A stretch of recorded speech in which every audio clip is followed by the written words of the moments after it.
The phrase buy now, pay later sounds simple enough, but as this new financing option becomes more and more popular, the amount of fine print in between those four words is getting longer. What used to be reserved for large purchases like appliances or cars or whatever, you can now find as a payment option for pretty much every website that has a pay now button. You can get paid installments on a fridge and the groceries that you put in that fridge, the gas for your car, and yes, your lunch order on DoorDash. This is one of those like Black Mirror kind of innovations that makes everyone freak out a little bit, but maybe it's not as bad as it seems, right?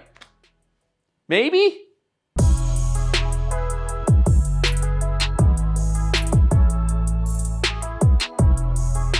Today's video is sponsored by Ground News.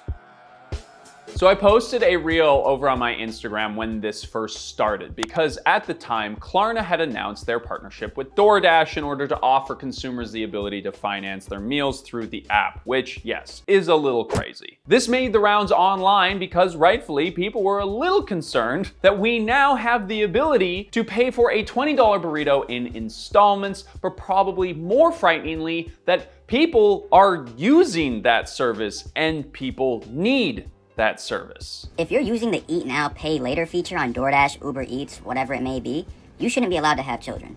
Your genes should not be able to be spread to offspring. We shouldn't have more of you. Basically, this is proof that more and more people are getting further and further into the red in order to meet their daily needs, right? If this is just economics, well, then the lesson here is supply and demand. And there is a lot of people who need this kind of service, and investors have taken notice. This DoorDash partnership was one of Klarna's big strategic moves in anticipation of their IPO. So essentially, if you think about it, Klarna investors are shorting the American consumer. And so far, it looks like it's gonna be a pretty good bet because the industry is set to grow a shitload in the coming years. So when I made this initial reel, this was kind of like the first time that I looked into the buy now, pay later model, and it is honestly kind of easy to see how these products are appealing. The app on your phone takes a one-time purchase and it breaks it into 4 equal payments that can be withdrawn every other week to give you time to get your next paycheck. There's no interest, there's no fees as long as everything gets paid on time, and it's super convenient all in your phone. And the more that you think about it, this has simply emerged as a natural progression in democratizing consumer credit. Its inception is a testament to the dynamic nature of consumer needs and the market's ability in responding to them. With the advent of e-commerce, consumers began to favor convenience and flexibility over traditional credit and loan services, mired in complex terms and burdensome debt. Buy now, pay later providers capitalized on this sentiment, offering a straightforward and transparent approach to installment payments. Oh my God. What I love about that paragraph is that it just shows how jargon is used to manipulate a particular issue, right? Like if you just said the same thing, but without all that jargon, it would sound something closer to this. People have less money and can't buy stuff anymore, so we made it easier for them to buy stuff with money that they don't have. Online shopping has made people way more impulsive with purchases and are now cautious around credit cards because of their notoriously high interest rates. Buy now, pay later providers took advantage of this by giving people a seamless way to spend money that they don't have.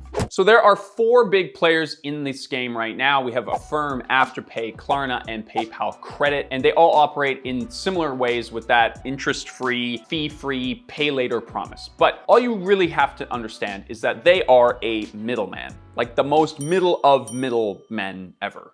They don't sell the products, they don't even make the products, they just manage the money in between you buying it and getting it. Their job is to make a very complex web of financial interactions as easy as possible for everyday people to choose and to monetize it at every possible chance. But as the director of financial services at the Consumer Federation of America puts it, making 4 payments to cover 3 tacos on Tuesday sounds complicated because it is. I wouldn't characterize this as a solution. It is a fintech innovation that creates problems. I'm not the financial whatever guy of America, but I mean, I would listen to him. Some might even consider buy now, pay later to be a ticking time bomb, as this story puts it from Ground News. Guys, we're just so stoked to have a sponsor that we actually like. This service is actually awesome. And like, look at this. They sent me a hat in the mail, and at first I was like, oh guys, that's kind of goofy. You didn't need to do that.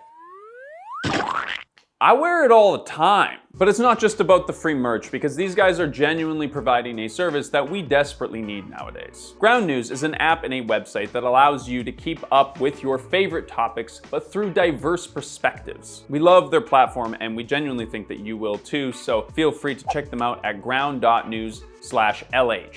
Now, there is over 40 articles covering just this one story, and you can see who each of these are backed by and what their level of factuality is, which really helps when trying to assess the level of bias on any given story. This specific story has mostly left-leaning and center-leaning sources covering it, and you can see, based on the titles alone, how the more right-leaning and center sources, like the New York Sun, are more cut and dry, whereas the left-leaning articles provide more context and often reference SNAP, the U.S. Supplemental Nutrition Assistance Plan. We love Ground News because they are encouraging you to make informed decisions by sharpening your critical thinking skills. Plus, they are based in Canada just like us, elbows up. So I encourage you to dive right in by going to ground.news/LH, or you can scan this QR code to get yourself started. You can join for less than $1 a month, or use the link in our description to get 40% off their unlimited access Vantage plan, which is what we use here on this channel. So thanks again to Ground News for your continued support, for getting through everything that we've gone through this year. And let's get back into the video. The service that Klarna and Afterpay and all these other companies provide is this: easy access to debt. So I downloaded the app on my phone just to kind of see how it works, and it is frighteningly easy to use. It took me a minute or two to set up the app on my phone with a credit card attached, and immediately they're trying to get you to buy within their app because they have all their partner brands featured in there with promotional offers and whatnot. Now that I'm set up, all I have to do to buy with them online is to just press the Klarna button at checkout, and all the logistics of those 4 payments are set up for me. But it's not just online. For in-store purchases, they now have full integration with my Apple Pay, so even in real life, you can choose to defer those payments. Once you get into the system, which is very easy to set up, you can buy almost anything that you need through some kind of payment model. And this doesn't seem like such a big deal in some ways, right? Because we should make it clear that buy now, pay later plans do benefit some people, right? Not only does it exist for some who don't have other credit sources, but it can also financially help constrain shoppers from resorting to high interest credit cards and stuff like that. But it is a system that puts users into a financial obstacle course to try and avoid paying extra fees. See, when you buy a burrito with cash, you give the money to the seller and they give you a burrito. When you pay for a burrito with credit, you pay a service fee for that transaction, and then the credit card company pays for the burrito, and then you get the credit balance later with the interest that was borrowed. There is a whole bunch of other loopholes and fees in there that we don't really have time to break down in this video, but thankfully we've already made a whole other video about it, so we'll link that down below. But this is all just building to what we have today. Now, with buy now, pay later, you buy a burrito and you immediately pay a service fee on that transaction. The retailer, in many cases, is also paying a fee to them in order to offer this service, and then there is the 3 equal payments spread out over time. This gives Klarna 3 opportunities to get their return on that investment, because if any one of those payments are missed, a fee of up to $7 is charged to your already strained account. Oh yeah, we can defer those payments for you, but you have to run through this obstacle course, and if you don't make it through, we're gonna throw you in the water. But even if you are an extremely diligent shopper who loves paying service fees, buy now, pay later is only going to encourage you to buy more than what you need. Both Afterpay and Klarna proudly claim to boost average transaction sizes by 18 to 41% respectively. According to a study conducted by Harvard Business Review, buy now, pay later customers report feeling less financially constrained than those who purchase all in one go. Basically, you're more willing to add one more thing to your cart if there is a smaller upfront cost, because I'll remind you, we're monkeys with smartphones. Not only that, but according to one study, people who use buy now, pay later tend to be younger and without well-established credit, and tend to shop in zip codes with fewer college graduates, higher poverty rates, and less access to banks. Which sounds like a bunch of convenient coincidences to me. And it is also numbing the pain around the price hikes that we've seen in the post-COVID years. With prices of basically everything going up today, the only way the people can keep spending and not crash the entire economy is by making it easier to swallow by taking smaller bites. But this sort of creates a feedback loop, right? Because now people are buying more than ever and splurging on things that they might not otherwise have. Apparently, 60% of people who bought Coachella tickets this year used buy now, pay later to get their tickets. And this is actually a very interesting example of something that we're probably going to see in the future. So the whole $599 Coachella experience can be purchased with only $50 down, plus a $41 fee to be repaid through a payment plan set up specifically for the event itself. The payment plan then applies not only to the ticket, but the vendors within the event as well, which is kind of brilliant, right?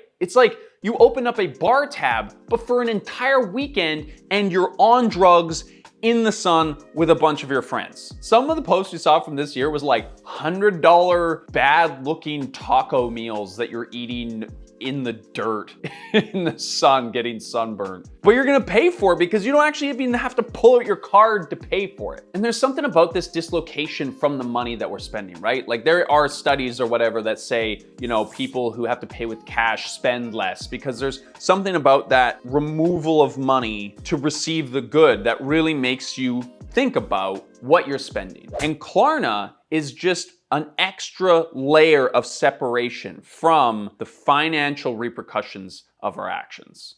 Now, this isn't actually the most malicious version of this new reality. One article pointed out that this is probably a much more attainable way to host festivals for most people nowadays, as it kind of falls into the large purchase category. And typically, people finance those in some way anyways. I also don't want to, villainize the Coachella thing because I think it's actually the best version of this payment plan model. It's a set fee that you pay right off the bat, so it's not something that can be added on to. There's no secret fees that you're gonna get dinged with. And it allows people to go and engage with a really cool cultural event that, is good for society, I think, generally, to go and listen to music and have fun with your friends. So, if you're responsible about it and you know that you can repay it, I'm just saying, I'm not anti-Coachella. Although maybe we should make a video about Coachella. Maybe I'm gonna be anti-Coachella if we do the research on it, I don't know. But part of the reason why I wanted to make this video is I wanted to look into those headlines and the fears surrounding this development. Because nobody really cares if people are buying $20 meals with money that they don't have, as long as it doesn't tank the economy and send our entire society into a tailspin, right? Well, that's kind of exactly what they're afraid is going to happen. In this NBC article, there is this paragraph that I think pretty well sums up people's concern with this new trend. The buy now, pay later explosion coincides with record debt levels and mounting consumer pessimism. Total household debt exceeded $18 trillion at the end of last year, according to the Federal Reserve Bank of New York, with credit card balances comprising a record $1.2 trillion of that sum. Consumer sentiment fell this month to its lowest level since 2022, and borrowers' expectations for missing debt payments in the next 3 months hit their highest levels since 2020. Those are some big numbers and some scary sounding news headlines. And it probably is, because as we said at the beginning of this video, it's kind of an indication that people are stretching themselves too much to make ends meet. But predictably, this whole situation is being treated as a gold rush by investors. Because like with so many tech-driven startups like fucking scooters and shit, buy now, pay later services are just not regulated yet, like credit cards and other forms of financing in the US, which means that consumers don't have any real regulatory protection or dispute resolution options. It's all the trickery and finance finessing of credit cards, but without any of the safeguards that we've put in place to make sure that people are kept safe. And this is why I get kind of frustrated when I see comments on videos that I make or other people make about these services where people are like, oh, people are just stupid, they shouldn't use it. That's not the takeaway here. People are not stupid, they're desperate. People are needing a financial break, and the slight relief that a deferred payment can bring is actually worth the risk for them. Yes, we all need to take responsibility for our own actions, but there is a lot working against us right now, and we really should be focusing on why it's even possible for these fintech companies to blatantly profit off of an increasingly desperate group of people instead of blaming the desperate people themselves. Thank you so much for watching today's video. We'll see you in the next one. If you want to support us, check us out on Patreon. We have a whole new exclusive podcast over there called Dbrand, where we break down other subject matters that we talk about on this channel in even further depth. Trump's tariffs against China, along with closing a very specific loophole in the tariff sort of agreement that the US has with the world, has like totally changed how these businesses are going to operate. And we don't really yet know how it's going to go, but the prediction is that prices are going to go up at the very least. Can I just say, because we planned to talk about tariffs 2 days ago when we met to plan this podcast, and then 2 hours ago Trump says he's going to back down in the tariffs against China. No, really? I'll send you a link. This article releases, and I'm reading it this morning, and I'm thinking, no matter how fast our production schedule, we cannot outpace the U.S. government in how quickly it flip-flops on this. I love you. We'll see you next week.